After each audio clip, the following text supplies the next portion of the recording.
नमस्ते। संस्कृत वर्णमाला सीखने के लिए आपका स्वागत है। आज हम संस्कृत वर्णमाला के अक्षर का परिचय देंगे और उसके उच्चारण को समझेंगे।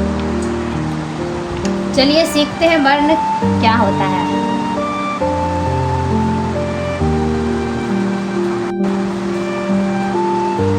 भाषा की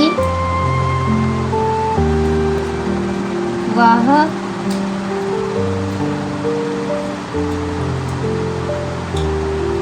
लघुत्तम इकाई जिसका विभाजन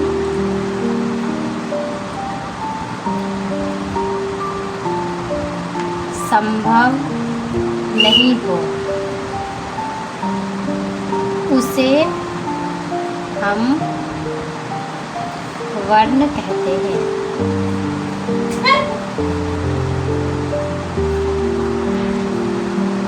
तो वर्ण क्या होता है? भाषा की जो लघुत्तम इकाई होती है, लघुत्तम का अर्थ होता है कि छोटा रूप, छोटा इकाई होता है जिसका विभाजन खंड या टुकड़ा असंभव है, जिसको हम खंड या टुकड़ा नहीं कर सकते हैं, उसी को हम वर्ण कहेंगे। यानी कि भाषा की जो सबसे छोटी इकाई होती है उसी को हम वर्ण कहते हैं। या वर्ण उस मूल ध्वनि को कहते हैं जिसका खंड या टुकड़ा नहीं होता, उसको हम वर्ण कहते हैं। तो वर्ण क्या होता है कि भाषा जो होती है, भाषा कोई भी भाषा होती है, इंग्लिश, हिंदी, संस्कृत इत्यादि जो भाषा होती है, जिसका लघुत्तम रूप होता है, छोटा रूप होती है, उसी को हम वर्ण कहते हैं। जिसका खंडन, जिसका विभाजन नहीं कर सकते हैं, उसे हम वर्ण कहते हैं। जैसे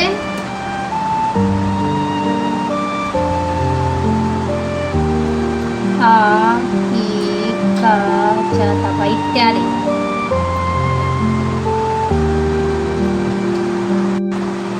अब जानेंगे वर्ण का प्रकार। वर्ण दो प्रकार के होते हैं। पहला है स्वर वर्ण,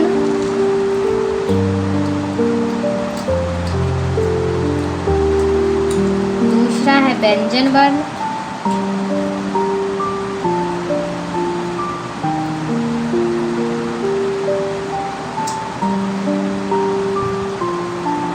अब जानेंगे कि स्वर वर्ण क्या होता है। स्वर का मतलब होता है ध्वनि या आवाज।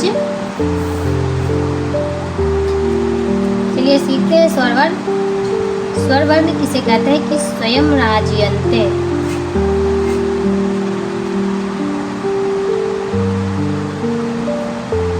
इति स्वरः। स्वर वर्ण किसे कहते हैं? तो स्वर वर्ण उस वर्ण को कहते हैं जिसका उच्चारण करने में, जिसको बोलने में, जिसमें ध्वनि निकल रही है, उस जिसका उच्चारण स्वतः होता है, जिसको हम बोलने में कोई अन्य वर्ण की सहारा नहीं ली जाती है, उसे हम स्वर वर्ण कहते हैं। यानी कि स्वर वर्ण उसे कहते हैं जो स्वयं पे आश्रित होता है, उसे हम स्वर वर्ण कहते हैं। जैसे अ से लेकर औ तक जितने भी वर्ण हैं वो सब स्वर में आते हैं। जानिए कि स्वर के प्रकार कितने होते हैं। स्वर को 3 भागों में बांटा है। एक ह्रस्व स्वर, दूसरा दीर्घ स्वर, तीसरा संयुक्त।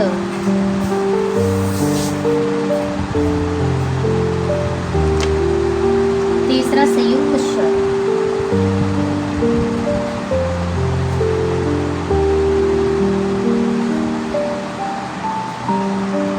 अब ह्रस्व स्वर किसे कहते हैं? जिसका उच्चारण करने में, बच्चों, जिसका उच्चारण करने में एकमात्र समय लगता है, अर्थात पलक झपकते तक में हम अ का उच्चारण कर लेते हैं, उस वर्ण को हम ह्रस्व स्वर कहते हैं। जैसे हुई छोटी आ, ई, उ, री, लिरी।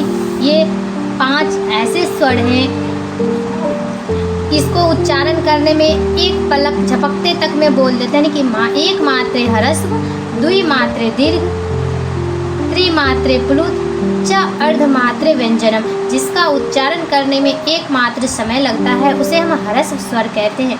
जैसे अ, ई, उ, री, लिरी। ये 5 ऐसे स्वर हैं जो जिसका उच्चारण करने में मात्र एक मात्र समय लगती है। आइए दीर्घ। दीर्घ में थोड़ा सा बढ़ के, जैसे आ। तो ये आ जो है ये बड़ा दीर्घ स्वर है। बड़ी आ, बड़ी ई, बड़ा उ, बड़ी री, ए, ओ, औ।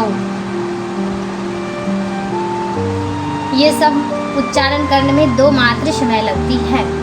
आइए संयुक्त स्वर किसे कहते हैं? संयुक्त का अर्थ होता है युग्म, जोड़ा, मिश्रित।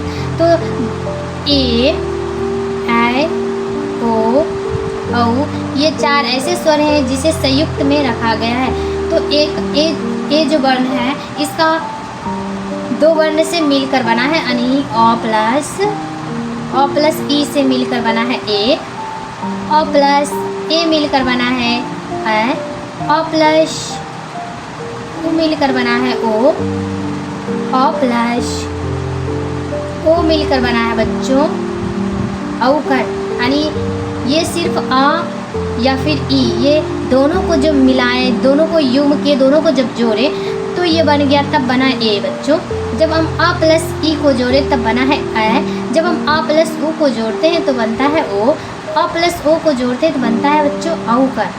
तो सिर्फ आ ही वर्ण ए नहीं बना है, सिर्फ ई ही ए नहीं, दोनों को जब हम युग्म करेंगे, दोनों को जब हम जोड़ते हैं तब जो वर्ण का निर्माण होता है वही है संयुक्त वर्ण की संयुक्त स्वर। तो आप लोग आशा है कि आप लोग समझ गए होंगे। एक मात्रे ह्रस्व, द्विमात्रे दीर्घ और त्रिमात्रे प्लुत और च अर्धमात्रे व्यंजन वाणी की संयुक्त जो है वो आता है ए, ऐ, औ यानी कि 4 वर्ण संयुक्त हैं। आइए गिनती करते हैं कि वर्णों की यानी स्वर की संख्या कितनी होती है। 1 2 3 4 5 6 7 8 9 10 11 12 13। आइए हम कह सकते हैं कि स्वरों की संख्या कितना है? 13 है। और स्वर को हम संस्कृत में अच भी कहते हैं। अच क्यों कहते हैं? तो अच एक क्या है? प्रत्याहार है जो माहेश्वर सूत्र के अनुसार पता चलता है, यानी कि अ ई उ ऋ ऋक् एवं अयउच्च, यानी कि अ से लेकर और अयुच तक की जो प्रत्याहार बनती है, जो 5-9 स्वर आते हैं वो आते हैं अच में, इसीलिए स्वर को हम अच भी कहते हैं। धन्यवाद बच्चों।